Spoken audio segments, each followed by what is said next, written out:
Good evening friends. இந்த ஆடியோவில் நம்ம இந்த ஈக்விட்டி ஷேர்ஸ், அதுவும் பேங்க் செக்டாரை பற்றி சில ஈக்விட்டி ஸ்டாக்ஸை பற்றி நம்ம அனலைஸ் பண்ணலாம். ஃபஸ்ட்டு இந்த கரூர் வைஸ்யா பேங்க், அதை பற்றி நம்ம டிஸ்கஸ் பண்ணலாம். கரூர் வைஸ்யா பேங்க்கு அதோட 52 வீக் லோ 154, ஹை 258, இந்த ரேஞ்சில் அது இருக்குது. அதோட சார்ட்டோட பர்ஃபார்மன்ஸ் இப்போ அது ட்ரேட் ஆகுது $252.39 ட்ரேட் ஆகுது. இது இப்போது ஆர்எஸ்ஐயில் பார்த்தீங்கன்னா RSI 58 அபவ் இருக்குது. ஸோ இது மார்க்கெட் ஃபர்தராக இன்னும் மேலே தான் போகும். அது வரையும் மேலே போகிறதுக்கான வாய்ப்புகள் தான் நல்லா இருக்குது. ஸோ இது இனிமேல் புதுசாக போய் பிரிண்ட் பண்ணுச்சுன்னா நியூ ஆல் டைம் ஐ தான் பிரிண்ட் பண்ணணுன்னு நினைக்கிறேன். எது வரையும் போகிறதுக்கு வாய்ப்பு இருக்குன்னா கண்டிப்பாக 280 வரையும் போகிறதுக்கான வாய்ப்பு இருக்க மாதிரி தான் தோணுது சார்ட்டில். அதுதான் அதுக்கு ஒரு ஃபஸ்ட்டு ரெசிஸ்டண்ட்டாக இருக்கும். ஃபஸ்ட்டு ரெசிஸ்டண்ட்டு இதுக்கு முன்னாடி 260 ஒன்று இருக்குது. 258 இருக்குது. 260 அதை கட் பண்ணி மேலே ஒரு புல்லிஷ் கேண்டில் வந்தால் கரூர் வைஸ்யா பேங்க் 280 போய் டச் பண்ணிடும். செகண்ட் ரெசிஸ்டண்ட்டாக டச் பண்ணும். அது சப்போஸ் கீழே இறங்குற மாதிரி இருந்தால் எது வரையும் இறங்குன்னா 246 வரையும் இறங்கும். ஆனால் இறங்கிறதுக்கு வாய்ப்பு இப்போதைக்கு இல்லை இந்த கரூர் வைஸ்யா பேங்க்கில். ஏன்னா RSI 58 அபோவ் இருக்கும்போது மார்க்கெட்டில் டெக்னிக்கலாக அது ஒரு புல்லிஷ் ட்ரெண்டில் தான் இருக்குது. ப்ரைஸ் ஆக்ஷன் பிரகாரமும் கேண்டில் ஸ்டிக்ஸ் பிரகாரமும். இதோட ஃபண்டமெண்டல் நம்ம பார்த்தா ஃபண்டமெண்டல் PE ரேஷியோ 12க்கு கீழே இருக்குது. சூப்பர். ப்ரைஸ் டு புக்கு 1.90 தான் இருக்குது. டிவிடெண்ட்டு 1% கீழே தான் கொடுக்குறான், 0.86 தான். RO ரிட்டர்ன் ஆன் ஈக்விட்டி எல்லாம் நல்லா தான் இருக்குது. ஸோ ஓவரால் பார்த்தா இது இந்த கரூர் வைஸ்யா பேங்க் லாங் டேர்முக்கு ஃபஸ்ட் கிளாஸாக இருக்கும். ஏன்னா PE ரேஷியோ 12க்கு கீழே தான் இருக்குது. ஸோ இதெல்லாம் ஃப்யூச்சரில் க்ரோத்தபிள் ஆகக்கூடிய ஸ்டாக்ஸ். இதை தைரியமாக நம்ம லாங் டேர்முக்கு ஃபோக்கஸ் பண்ணலாம். இதில் ஷேர் ஹோல்டர்ஸ் யாரெல்லாம் இருக்காங்கன்னா, ப்ரொமோட்டர்ஸ் வெறும் 2% தான் இருக்காங்க. FIS 16% கிட்ட இருக்காங்க. நம்ம மியூச்சுவல் ஃபண்டு தான் இதை ஹெவியாக வச்சுருக்காங்க, 32% கிட்ட. இன்சூரன்ஸ் கம்பெனி ஒரு 7% வச்சுருக்காங்க. நம்ம DIs ஒரு 1.33% வச்சுருக்காங்க. நான் இன்ஸ்டியூஷன் தான் மியூச்சுவல் ஃபண்டை விட அதிகமாக வச்சுருக்காங்க, 42% வச்சுருக்காங்க. ஸோ ஓவராலாக எல்லா பெரிய தலைங்களும் இது உள்ளே இருக்கிறாங்க. நம்மளோட மியூச்சுவல் ஃபண்டு தான் இதில் பெருசாக வச்சுருக்கு. நான் இன்ஸ்டியூஷன்னும் போது நம்ம கவர்மெண்ட்டு, இந்தியன் கவர்மெண்ட் சம்மந்தமான ஆளுங்க தான் இதில் அதிகமாக இருப்பாங்க. DIs பார்த்தா வெறும் 16% தான் இருக்குது. இது லாங் டேர்முக்கு தாங்க ஃபஸ்ட் கிளாஸாக இருக்கும். ஷார்ட் டேர்ம் எல்லாம் இது அந்தளவுக்கு ப்ராஃபிட்லாம் ஜென்ரேட் பண்ணாது. லாங் டேர்மில் வாய்ப்புகள் அதிகம். நல்ல லாபம் கொடுக்கக்கூடியது இந்த கரூர் வைஸ்யா பேங்க்கு. இதை ஒருத்தர் பர்டிகுலராக கேட்டிருக்காரு. அதனால் இதை நம்ம ரிவ்யூ பண்ணால் இந்த மாதிரி இருக்குது. இது புல்லிஷ் சைடில் தான் இருக்குது. இது இப்போ தான் ரீசெண்டாக இந்த வருஷம் மார்ச் மாதம் ஒரு லோ வந்தான், 163, 142 வரையும் மார்க்கெட் அங்கேருந்து மேலே போயிட்டுருக்கு இந்த கரூர் வைஸ்யா பேங்க். இங்கேயே யாராவது இந்த 143லலாம் 140லலாம் வாங்கியிருந்தாங்கன்னா அவங்களுக்கெல்லாம் இந்நேரம் சூப்பரான ப்ராஃபிட்டில் இருப்பாங்க. ஹை ரேஞ்சுனா அவன் இப்போ இருக்கிறது தான் ஹை ரேஞ்சு, 252. இதுக்கு முன்னே 258 வரையும் போயிருக்கான். அதுதான் அவனோட ஹால் டைம் ஹை. அந்த 260 தான் நான் சொன்ன ஒரு ரெசிஸ்டண்ட்டு. அதை தாண்டி ஒரு புல்லிஷ் வந்தானா கண்டிப்பாக 280 போகிறதுக்கான வாய்ப்பு இருக்குது. 280 போனான்னா அவன் RSI 14ல் 75 அபோவ் போயிடுவான். அப்போ அது ஓவர் பாட் ஜோன் ரீஜனாக ஆகிடும். ஓவர் பாட் ஜோன் ரீஜனில் போனதுக்கப்புறம் என்ன ஆகும், மார்க்கெட்டு ப்ராஃபிட்டில் இருக்கவங்களாம் பெரிய லெவலில் ப்ராஃபிட்டை புக் பண்ணுவாங்க. இதுதான் நடக்கும். பழையபடி அவன் கீழே இறங்கும். இதுதான் ஷேர் மார்க்கெட்டில் ஈக்விட்டிஸில் நடக்கக்கூடிய ஒரு ரெகுலர் ப்ராசஸ். அந்த RSI 30க்கு கீழே வருவான், ஓவர் சோல் ரீஜனில் வருவான். ஓவர் சோல் ரீஜன்லேருந்து அந்த RSI 50 வர்றதுக்கே ஒரு 6 மாதம் எடுத்துப்பான். அந்த 50 கட் பண்ணி மேலே வரும்போது அங்கே ஒரு ஏற்றம் இறக்கம் இருக்கும் ஒரு 3 மாதத்துக்கு. அதை கட் பண்ணி 50க்கு மேலே கட் பண்ணி இந்த மாதிரி 58 இந்த ரேஞ்சில் வந்தானா கண்டிப்பாக 70 75 அந்த RSI ரேஞ்ச் வரையும் போகிறதுக்கு வாய்ப்பு இருக்குது. அப்போனா நான் சொன்ன இந்த 280 ரூபா வரையும் இந்த கரூர் வைஸ்யா பேங்க் போகிறதுக்கு வாய்ப்பு நல்லா இருக்குது. லாங் டேர்முக்கு இந்த ஸ்டாக்ஸ் வந்து ஃபஸ்ட் கிளாஸாக இருக்குது, அதில் எந்த டவுட்டுமே இல்லை. ஷார்ட் டேர்ம்லலாம் இவன் பெரிய லெவலில் ப்ராஃபிட் கொடுக்க மாட்டான். இவனோட ரேஞ்சஸ், இவனோட ஏற்ற இறக்கம்லாம் பெரிய லெவலெல்லாம் இருக்காது, ஒரு 5-6 பாயிண்ட்டுக்குள்ளே தான் இருக்கும் பர் டே. ஸோ லாங் டேர்முக்கு இது சூப்பராக இருக்கும். அடுத்த ஒரு பேங்க் செக்டார் வந்து சிட்டி யூனியன் பேங்க்கு. சிட்டி யூனியன் பேங்க் வந்து இப்போ அது ட்ரேட் ஆகிற ப்ரைஸ் வந்து 278.85 பைசாக்கு ட்ரேட் ஆகுது. இதுதான் ஆல் டைம் ஹைன்னு நினைக்கிறேன். இப்போ ரீசெண்டாக வந்துட்டு போனால 283 ரூபா 40 காசு, இதுதான் உனக்கு ஆல் டைம் ஹை. இப்போ அகைன் அந்த ஆல் டைம் கிட்ட போயிட்டுருக்கு. இன்னும் 10 பாயிண்ட்டு இன்னும் ஒரு 5 பாயிண்ட்டு தான் கம்மியாக இருக்குது. இது நாளைக்கு மண்டேலாம் ஓப்பன் ஆகும்போது ஒரு கேப் அப் ஓப்பனிங் கண்டிப்பாக கிடைக்கும். கிடைச்சதுன்னா கண்டிப்பாக அது ஆல் டைம் ஹையில் தான் ஓப்பனே ஆக போகுது. இந்த சியூபி ஆமாம், கரூர் சிட்டி யூனியன் பேங்க். நான் இன்னும் அந்த பேங்க்லேயே இருக்கிறேன். ஸோ இதோட ஃபண்டமெண்டல் நம்ம செக் பண்ணால், ஃபண்டமெண்டல் பார்த்தா PE ரேஷியோ 17 தான் இருக்குது. ப்ரைஸ் டு புக்கு 2 தான் இருக்குது. ROE எல்லாம் 12.17% இருக்குது, நல்லா தான் இருக்குது. டிவிடெண்ட்டு 0.72% தான் கொடுக்குறான். ஸோ இதுவும் லாங் டேர்ம். அவர் கரெக்டாக லாங் டேர்ம் ஷேர்ஸை மட்டும்தான் ஃபோக்கஸ் பண்ணியிருக்காருன்னு நினைக்கிறேன். இதுவும் லாங் டேர்முக்கு தான் நல்லாயிருக்கு சிட்டி யூனியன் பேங்க். இவனும் பெரிய லெவலெல்லாம் ஏறி இறங்க மாட்டான், ஒரு நாளைக்கு 5-6 பாயிண்ட்டுக்குள்ளே தான் இருக்கும். இது யாரெல்லாம் வச்சுருக்காங்கன்னா, ப்ரொமோட்டர்ஸுக்கிட்டே கிடையாது. FIS தான் 26% வச்சுருக்காங்க. அப்புறம் மியூச்சுவல் ஃபண்டு 28-29%, இன்சூரன்ஸ் கம்பெனி ஒரு 7%, நம்ம DIS வந்து ஒரு 1.5% வச்சுருக்காங்க. நான் இன்ஸ்டியூஷன் வந்து ஒரு 37% வச்சுருக்காங்க. ஸோ ஓவராலாக பார்த்தா இது ஓகே தான், ஃபண்டமெண்டல் பிரகாரம் ஓகே தான். அதாவது இது ஷார்ட் டேர்மில், அதாவது நான் ஒரு நாளைக்கு 3லேருந்து 5-6 பாயிண்ட் இறங்குறான்னா அவனோட கெப்பாசிட்டி இவ்வளோ தான் அவனால் ஏறி இறங்கிட்டு இருக்க முடியும். ஸோ இறங்கினாலும் பெரிய லெவலில் இறங்க மாட்டான், ஏறினாலும் பெரிய லெவலில் ஏற மாட்டான். அந்த ஆவரேஜ் க்ரோத்து கம்பல்சரி இருந்துக்கிட்டே இருக்கும்.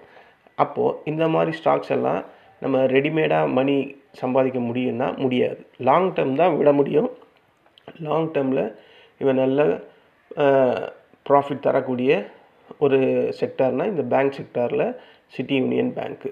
இவன் 1 இயருக்கு லாஸ்ட் 1 இயரில் 55% ப்ராஃபிட் கொடுத்துருக்கான். போதாதா 1 இயரில்? அப்போது இந்த இடம்ல நம்ம ஃபோக்கஸ் பண்ணால், இப்போ இந்த இடம் வந்து அது ஓவர் பாட்ஸ் ரீஜனில் இருக்குது, அதாவது பையிங்கில் இருக்குது, அதாவது புல்லிஷ் ட்ரெண்டில் இருக்குது.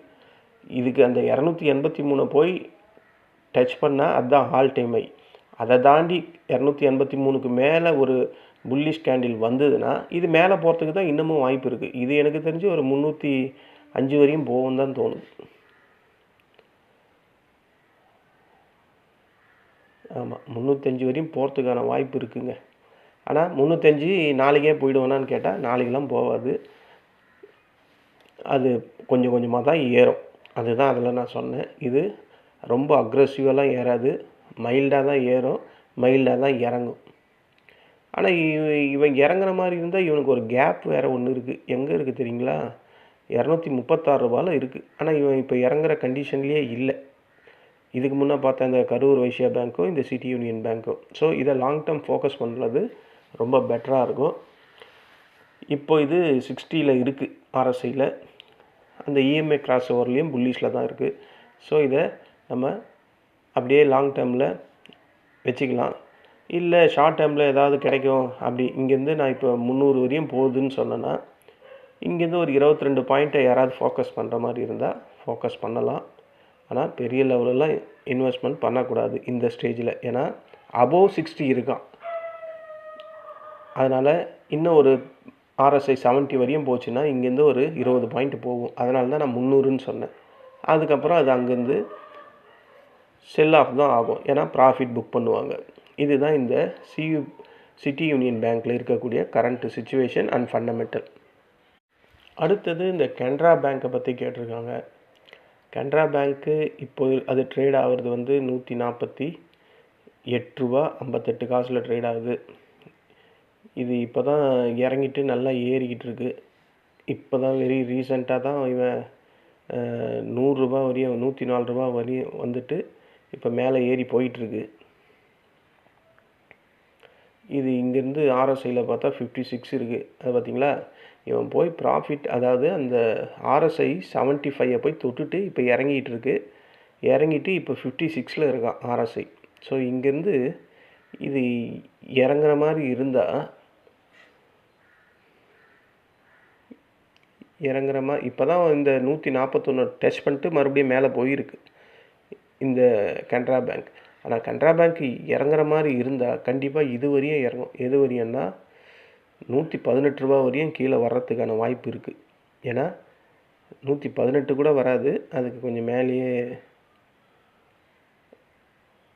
எங்கே இருக்குன்னா $125 இருக்குது ஃபஸ்ட்டு சப்போர்ட்டு. அதாவது இந்த 146 கட் பண்ணி வெளியே வந்தால் 125 தான் இருக்குது. அதுக்கும் கீழே வந்தால் 104. ஆனால் அவ்வளோலாம் இது இறங்கிறதுக்கு நேரம் ஆகும்.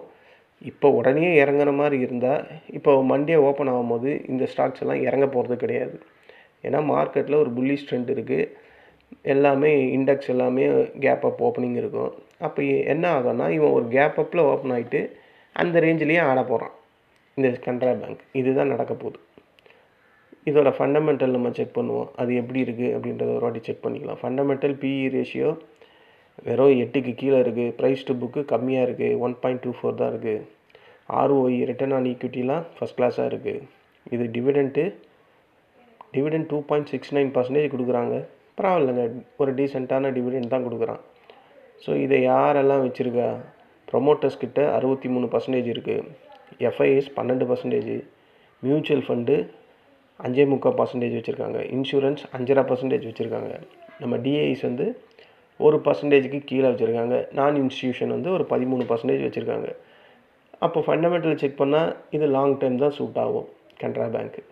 ஏன்னா இவனோட ஏற்ற இறக்கமும் ஒரு நாளைக்கு 5 பாயிண்ட்டுக்குள்ளே தான் இருக்கும். 1லேருந்து 5 பாயிண்ட்டுக்குள்ளே தான் இருக்கும். அப்போது ஏற்ற இறக்கம் எப்படி இருக்கும் நீங்கள் திங்க் பண்ணிங்க. அப்போது இதை ஷார்ட் டேர்மில் வச்சாலாம் வேலைக்கு ஆகாது. அப்போது லாங் டேர்ம் தான் சூஸ் பண்ண முடியும் இந்த ஸ்டாக்ஸு ஃபர்தராக இன்னும் எனக்கு தெரிஞ்சு இப்போ அவன் 141 வந்து தொட்டுட்டு தான் மறுபடியும் மேலே போகிறான். 50 வரையும் RSI 50 வரையும் வருவான்னு தான் தோணுது. RSI 50 வரையும் வர மாதிரி இருந்தால் அந்த 141 அகைன் வந்து டச் பண்ணுவான். அதுக்கு கீழே க்ளோஸ் ஆகிடுச்சுன்னா தான் அந்த 125 வரும். ஆனால் இது 125 வர்றதுக்கெல்லாம் ஒரு நாளைக்கு 2 பாயிண்ட் 3 பாயிண்ட் ஏறுறான்னா அப்போ கவுண்ட் பண்ணிங்க எவ்வளோ நாள் ஆகும். அதுனா ஒரு நாளைக்கு 2-3 பாயிண்ட் இருந்தால் உடனேவா இறங்கிடுவான். அது ஏறிக்கிட்டு இறங்கிக்கிட்டு இந்த டான்ஸே ஒரு 2-3 மாதம் ஆடுவான். அதுக்கப்புறம் தான் ஒரு 4 பாயிண்ட் இறங்கும், மறுபடியும் டான்ஸ் ஆடுவான். அப்புறம் ஒரு 2 பாயிண்ட் இறங்கும், மறுபடியும் மேலே ஒரு டான்ஸ் ஆடுவான், இல்லை கீழே டான்ஸ் ஆடுவான். ஆடிட்டு தான் இந்த 125 வந்து டச் பண்ணும். அப்போது RSI பார்த்தா அது 30-25 கிட்ட வந்துடும் அதுக்குள்ளே. ஸோ அந்த இடத்துல நம்ம அப்போது அக்குமுலேஷனோ இல்லை புதுசாக கன்சிடர் பண்ணணுன்னு நினைக்கிறவங்க அந்த இடத்துல இந்த கனரா பேங்க்கை நம்ம சூஸ் பண்ணால் சூப்பராக இருக்கும். அடுத்த ஸ்டாக் வந்து இந்த ஐடிஎஃப்சி ஃபர்ஸ்ட் பேங்க்கு. ஐடிஎஃப்சி ஃபர்ஸ்ட் பேங்க் RSI 65 இருக்கான். அவன் புல்லிஷ் ட்ரெண்டில் தான் இருக்கான். இப்போ $64.68 இருக்கான். இவன் வந்து இன்னமும் ஒரு ஏறுற மாதிரி இருந்தால் 80-90 வரையும் போவான். ஏன்னா புல்லிஷ் ட்ரெண்டில் தான் இருக்குது. கண்டிப்பாக ஒரு 90 வரையும் போவோம். 90 வரையும் போயிட்டான்னா அது வந்து ஓவர் பாட் ஜோன் ரீஜனில் போயிடும். அப்போ அங்கேருந்து ப்ராஃபிட் புக்கிங் நடக்கும். இதுதான் ஒவ்வொரு ஈக்விட்டி ஷேர்ஸ்லேயும் நடக்கக்கூடியது. இவன் ஆல்ரெடி நான் சொன்ன அந்த அங்கே தாங்க அவனுக்கு கரெக்டாக ரெசிஸ்டண்ட்டாக இருக்குது. இவனோட ஆல் டைம் ஐ வந்து 100க்கு மேலே இருக்குதுன்னு நினைக்கிறேன். அது கரெக்டாக தெரில, ஃபண்டமெண்டலில் பார்த்தா தான் தெரியும் ஆல் டைம் ஐ எங்கே இருக்குதுன்னு பார்க்கணும். ஆனால் 90 வரையும் போகிறதுக்கு இப்போதைக்கு இதில் வாய்ப்பு இருக்குது. 90 போனான்னு வச்சிங்களேன், கண்டிப்பாக அது ஓவர்பாட் ஜோன் ரீஜனில் போயிடும். போச்சுன்னா அங்கேருந்து அதை செல் தான் பண்ணுவாங்க, ப்ராஃபிட் புக் பண்ணுவாங்க. ஆனால் பிஇ ரேஷியோ பார்த்தீங்கன்னா இது 50 கிட்டே இருக்குங்க. ப்ரைஸ் டு புக்கு 1.57 தான் இருக்குது. டிவிடெண்ட் ஈல்டு இவன்கிட்ட சுத்தமாக கிடையாது, வெறும் 0.20% தான். ROE ரிட்டர்ன் ஆன் ஈக்விட்டி வெறும் 3 தான் இருக்குது. ஓவர் வேல்யூவேஷனாக இருக்குதுங்க இந்த ஐடிஎஃப்சி ஃபர்ஸ்ட் பேங்க்கு. ஆனால் ப்ரைஸ் டு புக்கு வந்து கம்மியாக இருக்குது, ஆனால் பிஇ ரேஷியோ அதிகமாக இருக்குது. ஸோ இது ஆர்டிஃபிஷியலாக ஏற்றுறாங்களா என்னான்னு தெரியல. ப்ரொமோட்டர்ஸ் யாரெல்லாம் வச்சுருக்காங்கன்னா எஃப்ஐஸ் தான் அதிகமாக வச்சுருக்காங்க, 36% வச்சுருக்காங்க. மியூச்சுவல் ஃபண்டு 10% கிட்ட இருக்குது. இன்சூரன்ஸ் ஒரு 10.5%. டிஐஸ் வந்து ஒரு 8.5%. நான் இன்ஸ்டியூஷன் ஒரு 36%. ஃபண்டமெண்டல் பார்த்தா எனக்கு ஃபண்டமெண்டலாக அந்தளவுக்கு சாட்டிஸ்ஃபைடு இல்லை. பிஇ ரேஷியோ அபோவ் 50 இருக்குது. ப்ரைஸ் டு புக்கு 1.57 இருக்குது. ப்ரைஸ் புக்கு வந்து கம்மியாக தான் இருக்குது. இது டிவிடெண்ட்ஸு சுத்தமாக இல்லை. இதை நீங்கள் ஆல்ரெடி ஹோல்ட் பண்ணியிருந்தீங்கன்னா ஒரு என்ன சொல்கிறதுன்னா, ஒரு குறிப்பிட்ட அளவு உங்களுக்கு ப்ராஃபிட் வந்ததுக்கப்புறம் இதை ப்ராஃபிட்டை புக் பண்ணுறது பெட்டராக இருக்கும்னு தோணுது. இப்போது இது வந்து பிஇ ரேஷியோ இவ்வளோ இருக்கான். இப்போ நான் சொன்ன மாதிரி ஒரு 90 போனான்னு வச்சுங்க, இவன் மறுபடியும் கீழே வருவான். எது வரையும் வருவான்னா மறுபடியும் அதே ஒரு அந்த 70, 60, 50 அந்த ரேஞ்சை மறுபடியும் தான் வரப்போகிறான். ஏன்னா பிஇ ரேஷியோ ஹெவியாக இருக்குது. பிஇ ரேஷியோ ஹெவியாக இருந்தால் என்ன பண்ணுவாங்க, இருக்கிற இன்வெஸ்டர்ஸ் எல்லாம் கண்டிப்பாக அதை அடிப்பாங்க. இப்போ அவங்க அடிக்காமல் இருக்கிறதுக்கு காரணம் என்னென்னா, இதை ஏற விட்டுட்டு அடிப்பாங்கன்னு நினைக்கிறேன். ப்ரைஸ் டு புக்கு கம்மியாக இருக்குது, ஆனால் அதுக்கு சம்மந்தம் இல்லாமல் ரேஷியோ அதிகமாக இருக்குது, டிவிடெண்ட்டும் இல்லை. அப்போ இதில் லாங் டேர்ம் ஹோல்ட் பண்ணுறவங்களுக்கு பெனிஃபிட்டு ஒன்றுமே இதில் கிடையாது இந்த ஐடிஎஃப்சி ஃபர்ஸ்ட் பேங்க்கில். இது ஏதோ ஏறிக்கிட்டு இருக்குது எனக்கு தெரிஞ்சு. இதை ஏற்றுறாங்க, அதுவும் வலுக்கட்டாயமாக ஏற்றுற மாதிரி தான் எனக்கு தோணுது. ஏன்னா ROE ரிட்டர்ன் ஆன் ஈக்விட்டி ஒன்றுமே இல்லை, 3 தான் இருக்குது. இது எதை வச்சு க்ரோத்து டெவலப் ஆகுதுன்னு ஒன்றும் புரியல. இது பேங்க் செக்டார்ன்றதுனால ஏறிக்கிட்டு இருக்குது. எல்லா பேங்க் செக்டாரும் டமால் கீழே விழுந்தால் இவனெல்லாம் பாதாளத்தில் தான் பார்க்கணும். இது அகைன் ஃபோக்கஸ் பண்ணுற மாதிரி இருந்தால் நான் சொன்ன மாதிரி இந்த 70, 60 பார்க்கலாம். இப்போ இது கண்டிப்பாக அந்த 90 வரையும் போகிறதுக்கு வாய்ப்பு இருக்குது. 90, 100 கூட போகிறதுக்கு வாய்ப்பு இருக்குது. ஏன்னா இது ஏதோ ஒரு காரணத்தினால இது ஏறிக்கிட்டு இருக்குது. ஃபண்டமெண்டலில் அந்த அளவுக்கு சாட்டிஸ்ஃபைடு இல்லை. ஏறுற வரையும் ப்ராஃபிட்டை புக் பண்ண வேண்டியது தான். இந்த மாதிரி ஸ்டாக்ஸ்லலாம் நம்ம அதுக்கெல்லாம் ஒரி பண்ணிக்கிட்டு அவன் ஏதாவது பண்ணிட்டு போகிறான். நமக்கு ப்ராஃபிட் வருதா, ப்ராஃபிட்டில் ஒரு ஈக்விட்டி ஷேர் ஒரு ஸ்டாக்கை வாங்குகிறோம், ப்ராஃபிட்டில் புக் பண்ணுறோம். இதுதானே இன்வெஸ்டர்ஸோ ஏமு. இவன் கீழே போயிட்டானா தான் நம்ம கதற வேண்டியதாக இருக்கும். இவன் இப்போ மேலே தானே இருக்கான். நம்ம பார்த்த எல்லா பேங்க் செக்டாருமே இப்போ மேலே தான் இருக்குது. IDFC first bank, Karur Vysya bank, city union bank, Canara bank எல்லாமே மேலே தான் இருக்குது. ஸோ மேலே இருந்தால் அப்போ இன்வெஸ்டர்ஸ் எல்லாம் ப்ராஃபிட்டில் தான் இருக்காங்க அப்படின்றது தான் இதில் அர்த்தம். இதுதான் ஃப்ரெண்ட்ஸ் இந்த ஐடிஎஃப்சி ஃபர்ஸ்ட் பேங்க்கில் இருக்கக்கூடிய டெக்னிக்கல் அண்ட் ப்ரைஸ் ஆக்ஷன். அடுத்தது இந்த ஃபெடரல் பேங்க்கு. ஃபெடரல் பேங்க்கு 267 ரூபாய் 85 காசில் ட்ரேட் ஆகுது.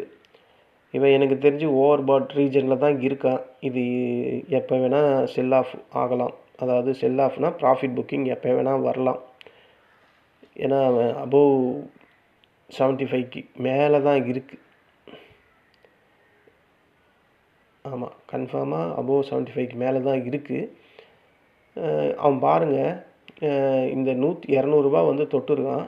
200 ரூபாயில் 190 ரூபாயில் வந்து தொட்டுட்டு 267 ரூபா இங்கேருந்து ஒரு 77 பாயிண்ட் ஏறி போயிருக்கான். எந்த ஒரு இறக்கமும் இல்லாமல், டவுன் இல்லாமல், அது பாட்டுன்னு செங்குத்தாக பழனி படிக்கட்டு மாதிரி ஏறி போயிட்டுருக்கு. ஸோ இந்த மாதிரி ஸ்டாக்ஸ் எல்லாம் கண்டிப்பாக 217 வரையும் நம்ம கீழே பார்க்கலாம்.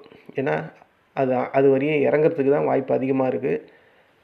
217 நான் சொன்னோன்னே இறங்கிடுமா அப்படின்லாம் கிடையாது. அது டைம் எடுத்துக்கிட்டு தான் இறங்கும். ஏன்னா இப்போ அவன் இருக்கிறது ஓவர்பாட் ரீஜனில் இருக்கான். 75ல் தான் இருக்குது ஆர்எஸ்ஐயில். ஸோ 267 இருக்குது. அப்போ இங்கேருந்து இது இன்னும் ஏறுச்சுன்னா ஒரு 275 வரையும் போகலாம், இல்லை 280 வரையும் போகலாம். அதுக்கப்புறம் போச்சுன்னா கண்டிப்பாக தலைமையிலேயே கொட்டி இதை கீழே இறக்குவாங்க. கீழே இறக்குறாங்க மீன்ஸ்னால் ப்ராஃபிட் புக் பண்ணுவாங்க. ப்ராஃபிட் புக் பண்ணால் கண்டிப்பாக இந்த 217 வரையும் அது கீழே வர்றதுக்கு வாய்ப்பு அதிகம் இந்த ஃபெடரல் பேங்க்கு. இதோட ஃபண்டமெண்டல் எப்படி இருக்குது அப்படின்றத செக் பண்ணிக்கலாம். ஃபண்டமெண்டல் பார்த்தா பிஇ ரேஷியோ 17 தான் இருக்குது. ப்ரைஸ் டு புக்கு 2க்கு கீழே இருக்குது.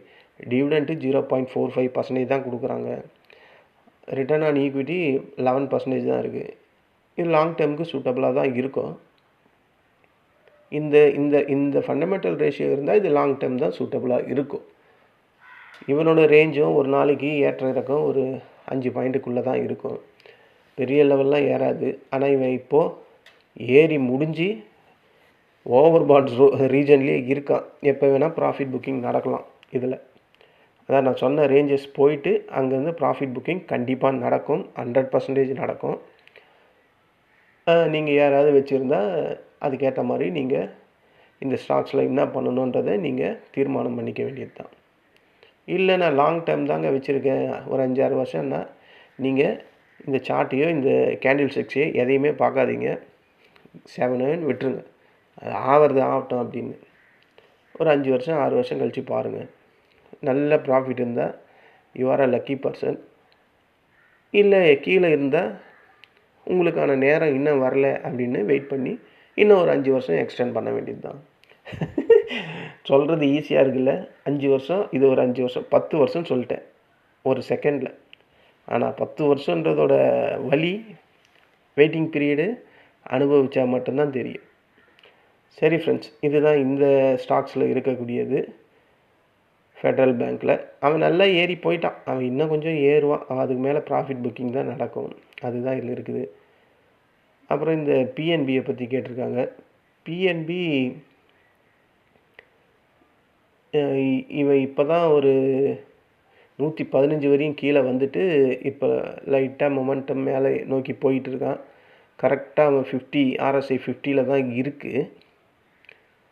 ஆர்எஸ்ஐ 50லேருந்து மேல் நோக்கி போயிட்டுருக்கு. 115 வந்துட்டு இப்போ 119, 120 கிட்டே இருக்குதுன்னு வச்சிங்களேன். 120, இது இந்த 120, 122 அவனுக்கு ஒரு ரெசிஸ்டண்ட் இருக்குது. அந்த 122 உடச்சி மேலே வந்தானா இது ஃபர்தராக இன்னும் மேலே போகும். எது வரையும் போகும்னா 128, 130 வரையும் போகிறதுக்கான வாய்ப்பு இருக்குது இந்த பஞ்சாப் நேஷ்னல் பேங்க்கில். அதான் இதை நான் சொன்ன அந்த ஃபஸ்ட்டு ரெசிஸ்டண்ட் 121 கட் பண்ணணும். கட் பண்ணி ஸ்ட்ராங்காக உடைக்கணும். உடைச்சா மட்டும்தான் அது 130 வரையும் போகிறதுக்கு வாய்ப்பு இருக்குது. இது டெக்னிக்கல் சார்ட்டோட அமைப்பில் அப்படி தான் இருக்குது. இவன் ஆல் டைம் ஐயெல்லாம் எங்கே போயிருக்கான்? ஆல் டைம் ஐயா என்னன்னு தெரில. இந்த இயரோட மார்ச் மாதம் 141 வரையும் வந்திருக்கு ஹை. ஃபண்டமெண்டலில் பார்த்தா தெரிஞ்சிடும் இதோட ஆல் டைம் எங்கே இருக்குதுன்னு. இப்போது இது பார்த்தா இப்போ பக்கத்துலேயே ரெசிஸ்டண்ட் இருக்குது இந்த பிஎன்பிக்கு. 121 அதுதான் ஃபஸ்ட்டு ரெசிஸ்டண்ட்டு. அதுக்கப்புறம் இருக்கிறது 127, அதான் 128. அதுக்கு மேலே உடச்சி வந்தானா 142 வரையும் இது கண்டிப்பாக போகும். இதோட ஃபண்டமெண்டல் பார்த்தா இதோட ஆல் டைம் ஐ ஆமாங்க, ஆல் டைம் ஐயே 127, 80 இந்த வருஷத்தோட ஆல் டைம் ஐ. அப்போ 141 ஆல் டைம் ஐயெல்லாம் அது போன வருஷம் அதுக்கு முந்தின தான் இருக்கும் போல இருக்குது. ஃபண்டமெண்டல் பார்த்தா பிஇ ரேஷியோ 9க்கு கீழே இருக்குது. ப்ரைஸ் டு புக்கு கரெக்டாக 1% தான் இருக்குது. டிவிடெண்ட் ஈல்டு சூப்பராக கொடுக்குறான், 2.42. நம்ம பார்த்ததுலே 2வது ஹையஸ்ட் டிவிடெண்ட் இவன் தான் கொடுக்குறான். ரிட்டர்ன் ஆன் ஈக்விட்டி 12க்கு கீழே இருக்குது. ஸோ இதெல்லாம் லாங் டேர்ம் தான் பண்ண முடியும். ஷார்ட் டேர்மில் இதை பண்ண முடியாது. மற்ற ஸ்டாக்ஸ் எல்லாம் நம்ம பார்க்கும்போது 1லேருந்து ஒரு 3-4 பாயிண்ட் ஏறும். இவன் ஏற்ற இறக்கம் இவங்ககிட்ட கொஞ்சம் அதிகமாக இருக்கும் பிஎன்பியில், பஞ்சாப் நேஷ்னல் பேங்க்கில். ஆனால் இப்போ அது ஏறிக்கிட்டு தான் இருக்குது. ஸோ இதை லாங் டேர்ம் ஃபோக்கஸ் பண்ணுறது தான் சூப்பராக இருக்கும். பார்த்த எல்லா பேங்குமே லாங் டேர்ம் தாங்க. எதுவுமே ஷார்ட் டேர்முக்கு மாதிரியே இல்லை, எல்லாம் லாங் டேர்ம் தான். இதில் என்ன ஒன்று, அந்த ஃபெடரல் பேங்க் மட்டும்தான் இப்போது ஓவர் பாட் ஜோன் ரீஜனில் இருக்கான். அது எப்போ வேணால் ப்ராஃபிட் புக்கிங் நடக்கலாம், நான் சொன்ன அந்த ரெசிஸ்டண்ட்டை தொட்டுட்டு. மற்றது எல்லாமே இங்கேருந்து இன்னும் ஏறுறதுக்கு தான் வாய்ப்பு அதிகமாக இருக்குது. இது பிஎன்பி வந்து இப்போ ப்ரொமோட்டர்ஸ் கிட்ட 70% இருக்குது, எஃப்ஐஎஸ் கிட்ட 5.25%, மியூச்சுவல் ஃபண்டு கிட்ட 5.5%, இன்சூரன்ஸ் கம்பெனி கிட்ட 10% இருக்குது. நம்ம டிஐஸ் வந்து 0.17% தான் வச்சுருக்காங்க. நான் இன்ஸ்டியூஷன் வந்து ஒரு 8.25% வச்சுருக்காங்க. நான் பார்க்குற இந்த பேங்க் செக்டார் எல்லாத்துலேயுமே டிஐஸ் வந்து கம்மியாக தான் இருக்கிறாங்க, ரொம்ப கம்மியாக தான் இருக்கிறாங்க. அதிகமாக இருக்கிறது யாருன்னா எஃப்ஐஎஸும் மியூச்சுவல் ஃபண்டும் இன்சூரன்ஸும், அதுக்கப்புறம் இந்த நான் இன்ஸ்டியூஷன், இவங்க தான் அதிகமாக இருக்கிறாங்க இந்த பிஎன்பியில். ஸோ இந்த பிஎன்பி நான் சொன்ன மாதிரி இங்கேருந்து நான் சொன்ன அந்த ரெசிஸ்டன்ட் லெவலாக கட் பண்ணி மேலே போச்சுன்னா அகைன் 141 போய் ரீச் பண்ணுறதுக்கான வாய்ப்பு அதிகமாக இருக்குது. இவன் இப்போ தான் இறங்கிட்டு மறுபடியும் ஏறிக்கிட்டு இருக்கான். அதில் ஒரே ஒரு ஸ்டாக் மட்டும்தான், ஃபெடரல் பேங்க் மட்டும்தான் ஓவர் பாட் ஜோன் ரீஜனுக்குள்ளே இருக்குது. மற்றது எல்லாமே இங்கேருந்து இன்னும் ஃபர்தராக மேலே போகிறதுக்கு தான் வாய்ப்பு அதிகமாக இருக்குது. இது லாங் டேர்ம் வச்சுருந்தால் மட்டும்தான் நல்ல ப்ராஃபிட் கிடைக்கும். இல்லை நீங்கள் ஏற்கனவே எல்லாம் ஒரு பிலோவில் வாங்கிட்டு, பிலோ ப்ரைஸில் வாங்கிட்டு இப்போது நல்லா மேலே இருக்குன்னா நீங்கள் முடிவு எடுத்துக்கோங்க. இதை போய் RSI 70 இல்லை 80 தொட்டுதுன்னா மறுபடியும் கீழே தான் வரப்போகுது. அப்போ இவ்வளோ நாள் நீங்கள் வெயிட் பண்ணது ப்ராஃபிட்காக தான். ஒரு இனிஷியல் ப்ராஃபிட்டை புக் பண்ணுறது ரொம்ப பெஸ்ட்டாக இருக்கும். இது என்னுடைய ஐடியா மட்டும்தான், உங்களோட ஷேருக்கு நீங்கள் தான் முடிவு பண்ணிக்கணும். ஓகே ஃப்ரெண்ட்ஸ், இதுதான் பேங்க் செக்டாரில் கேட்டிருக்க கேள்விகள். அதுக்கான பதிலை நான் ஆடியோ மூலிமா சொல்லிட்டேன்.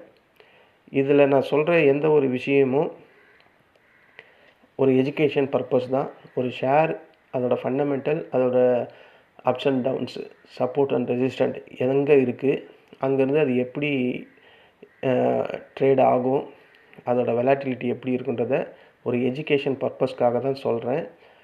நீங்கள் யாரும் என்னுடைய இந்த கான்வர்சேஷனை 100% நம்பி எதையுமே பண்ணாதீங்க. நீங்கள் எந்த ஒரு முடிவு எடுக்கிறதா இருந்தாலும் உங்கள் ஃபினான்ஷியல் அட்வைஸரை தொடர்பு கொள்ளுங்கள். இல்லை நீங்களாக ஒரு டிசிஷன் மேக் பண்ணி வாங்கிறதோ விற்கிறதோ உங்களோட தனிப்பட்ட ஒரு டிசிஷனாக இருக்கணும். இதுதான் நான் ஒரு டிஸ்க்ளைமராக சொல்ல வேண்டியது சொல்லிட்டேன்.